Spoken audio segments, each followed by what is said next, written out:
মহান আল্লাহ তাআলা পবিত্র কালামুল্লাহ শরীফের মধ্যে সূরা হজ 34 নং আয়াতের মধ্যে ইরশাদ করতে লাগলেন, আউযু বিল্লাহি মিনাশ শাইতানির রাজীম, বিসমিল্লাহির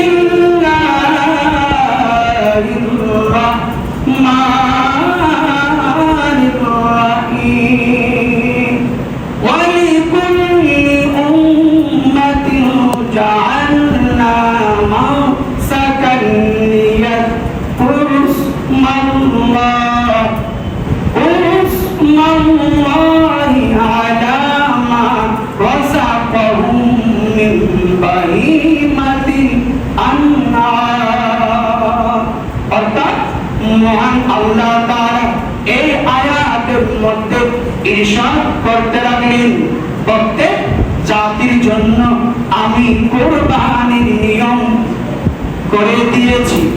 এই জন্য আল্লাহ তাদেরকে চতুষ্পদ জন্তু দান করেছেন, আর সেগুলোর উপর তারা যেন আল্লাহর নাম স্মরণ করে।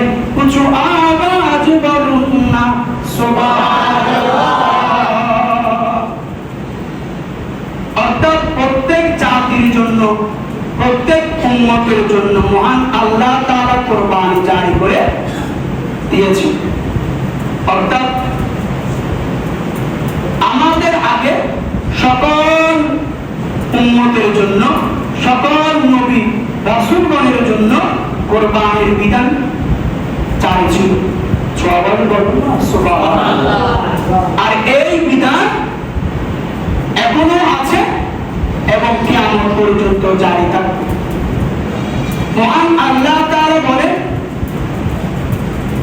আমি আল্লাহ চতুষ্পদ জন্তুর গলায় চুরি চালিয়ে তারা যেন আমি আল্লাহর নাম উল্লেখ করতে পারে, সেই জন্য আমি তাদেরকে চতুষ্পদ জন্তু দান করেছি, যেন তারা ওই চতুষ্পদ জন্তুর গলায় চুরি চালিয়ে আমি আল্লাহর নাম উল্লেখ করতে পারে।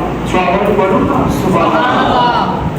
আর এই জন্য আমি কুরবানির বিধান জারি করে দিয়েছি। অপ্রিয় মহান আল্লাহ তাআলা আমাদেরকে চতুষ্পদ জন্তু দান করেছে, এগুলোকে আমরা আল্লাহ তাআলার নাম স্মরণ করে, আল্লাহ তাআলার নাম উল্লেখ করে জবে করার মহান আল্লাহ তাআলা সেই তৌফিক দান করুক। সকলে বলুন আমিন।